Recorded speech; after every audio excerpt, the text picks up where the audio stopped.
अस्सलाम वालेकुम रहमतुल्लाहि व बरकातहू। नाज़रीन, ये वीडियो बहुत इंपॉर्टेंट है और हमारे साथ जामिया रशीद के शोबत हिफ्ज़ुल कुरान के निहायत सीनियर उस्ताद कारी मोहम्मद अहमद साहब मौजूद हैं और इनके साथ एक ऐसा हादसा हुआ कुछ दिन पहले कि इनके घर में कुछ खवातीन आई हैं, बुरका पोश, बड़ी दीनदार, ट्यूशन के बहाने से, क्योंकि इनके बच्चे ट्यूशन पढ़ाती हैं कि जी हमने अपने बच्चों को ट्यूशन पढ़ानी है।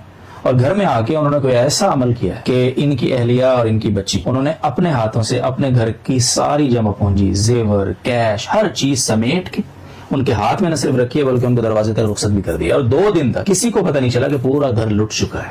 ये वीडियो आप तक पहुंचाने का मकसद ये है, ये कहानी आप सुने। कारी साहब के लिए दुआओं की भी दरखास्त आपसे करनी है मुझे, और फिर उसके बाद सबसे बड़ा मकसद जो कारी साहब का भी मकसद था वो ये था कि हमारे साथ तो हो गया, किसी और के साथ ना हो। कारी साहब अस्सलाम वालेकुम, बहुत शुक्रिया आपकी तशरीफ आवरी के लिए। सबसे पहले तो इस अफसोसनाक वाक़े पे हमारी तरफ से अफसोस कबूल करें, अल्लाह ताला आपको नेमत बदल दें इसका। जरा बताएं क्या हुआ सर, कब हुआ? जुम्मे के नमाज के बाद पिछले तकरीबन 20 तारीख का जो जुम्मा था जी, जुम्मे की नमाज के बाद मैं आया पढ़ा के, तो बच्चे जो हैं बच्चे जुम्मे पर गए हुए थे। अमूमन हमारे जो 2 फ्लोर हैं, एक नीचे वाला और एक ऊपर वाला, तो असाज़ा के सबके यही फ्लोर हैं, तो हम लोग ऊपर रहते हैं। ठीक है। तो ये हुआ कि नीचे से बच्चे आए, उन्होंने कहा कि ट्यूशन वाली 2 औरतें हैं। अच्छा, 2 औरतें थी? जी, 2 औरतें थी। ठीक है। और दोनों माशाल्लाह बुरके में थी, ऐसा लग रहा था जैसे शरई पर्दा किया हुआ। ठीक है। तो हमें तो पता ही नहीं चला क्योंकि बैठक में बैठे होते हैं। मेरी तो अमूमन ये आदत है भाई, कोई खवातीन आए तो बैठक का दरवाजा बंद कर देता हूँ। तो जैसे ऊपर आई, बच्ची से बात की, भाई हमने बच्चों को ट्यूशन, और आते ही कमरे के अंदर बैठ गए। जैसे बाज़ का अनजान आदमी जो किसी को नहीं जानता बाहर खड़ा हो जाता है, वो जैसे बच्चे ऊपर आए नीचे वाले, क्योंकि वो मासूम बच्चे थे, उनको तो पता ही नहीं था भाई ये कौन है। तो अपने कमरे में बैठ गई। बैठक में मैं बैठा था, बैठक का दरवाजा बंद कर दिया। फिर उनको बताया कि अम्मी को बुलाओ। हालांकि हम सारे खाना खा रहे थे, बच्चे भी थे, दूसरे बच्चे बेटे भी मेरे 2 थे। घर वाले उधर चले गए। जैसे घर वाले गए तो पहले बच्ची से ट्यूशन की बातें कर रहे थे, और उसके बाद कहा कि दागा लाओ, आपके गर्दन में दर्द है, आपकी कमर में दर्द है, आपके पर्सनल बंदे हिकमत शुरू कर दी। जी, हिकमत शुरू कर। और घर वालों के ज़हन में भी ये ना आया कि आप तो ट्यूशन के लिए आए हो और हमें ऐसी बातें क्यों कर रही है। उन्होंने वो दागा दिया। जैसे दागा दिया तो दागे को तोड़ के उनके सामने तोड़ा और फिर अपने हाथ में रख के फिर ऐसे किया। अच्छा, वो धागा सही हो गया। अच्छा, टूटा हुआ धागा जुड़ गया। जैसे टूटा हुआ धागा जुड़ा, उनको कहा कि आप पैसे दो, आपके इतने पैसे पड़े हैं, फलां जगह पड़े हैं, फलां जगह पड़े हैं।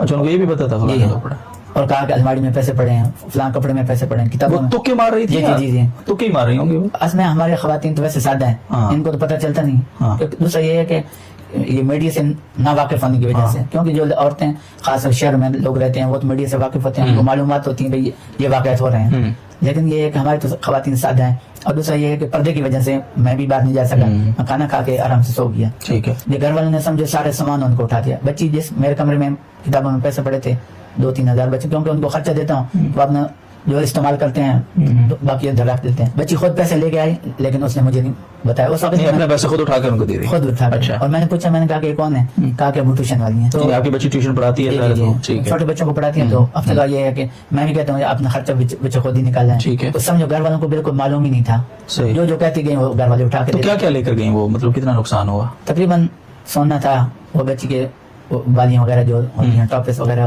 वो थे। और दूसरा ये कि 2 साल से जब हम लोग उम्र करके आए थे तो उस वक्त से पैसे जमा कर रहे थे फिर दूसरी उम्र के लिए। तो इस साल में मेरे इरादा था रमजान के बाद बच्ची फारिग होगी दौरा हदीस से, तो इसको भी उम्र करा दूं। माशाअल्लाह। जी, मेरी तो ये ख्वाहिश होती है भाई बच्चों को और बच्ची को फर्क नहीं करना चाहिए, बिल्कुल, ताकि सबका उनको हिस्सा देना चाहिए। तो ऐसे पैसे जमा कर रहे थे, हमें क्या मालूम था भाई ये वाक़या हो जाएगा। तो कितना कैश था? जो तकरीबन 5 लाख तक होता है। अल्लाह ताला इंशाल्लाह कारी साहब उम्र पर तो आपको लेकर जाएंगे, हमारी सबकी दुआ है इंशाल्लाह। और इंशाल्लाह जो कि वो कहते हैं ना कि पैसे आपने जो जमा करने थे कर लिए, अब अल्लाह का काम है बाकी इंशाल्लाह। बच्ची भी जाएगी, आप भी जाएंगे इंशाल्लाह। अच्छा, फिर आपको पता कब चला ये? थोड़ा समझो, मैं जिस इंटरव्यू में बताया, मुझे बैक ऑफ कैमरा बता रहे थे, आपको एहसास कब हुआ कि ये हो गया हमारे साथ? जुम्मे के दिन भी घर वालों ने मुझे नहीं बताया, हफ्ते के दिन गुजर गया, उनको कोई पता नहीं था।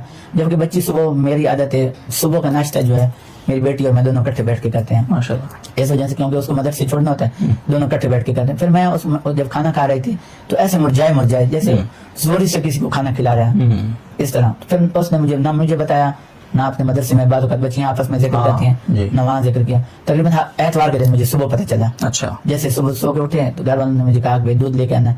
मैंने कहा मुझे पैसे दो, मेरे पास नहीं है। तो जब पैसे उठाने गए तो कह रही थी पैसे है ही नहीं। मैंने कहा क्या हुआ? कहा कि जो औरतें आई थी उन्होंने हमारे से ली। उस वक्त एहसास हुआ? उस वक्त, उससे पहले पता ही नहीं था। हालांकि घर वाले माशाल्लाह उन्होंने कहा कि हमें रुखसत करने के लिए नीचे तक दरवाजे तक हैं, اور ایسی بات کی کہ ہم فلاں دن آئیں گی دوبارہ اور آپ سے کھانا بھی کھائیں گی آپ کے ساتھ بیٹھ کے اور آپ سے دوپٹے بھی لے جائیں گی جی لطر بھی کھائیں گے جی دوبارہ آئیں تو صحیح. ہاں قاری صاحب بہت اگین دعا. اور ناظرین محترم دیکھیں پہلے تو کراچی میں سڑکوں پہ لٹتے تھے لوگ, راہ چلتے لوگ محفوظ نہیں تھے. آپ بائک پہ جا رہے ہیں لٹ گئے, گاڑی میں جا رہے ہیں لٹ گئے, آپ کہیں پیدل کھڑے ہیں کچھ کھا رہے ہیں پی رہے ہیں, کوئی گارنٹی نہیں کب کوئی آ کے آپ کو تھوڑا سا ٹی ٹی دکھائے اور کچھ جو کچھ آپ کے پاس لے کر کھسک جائے.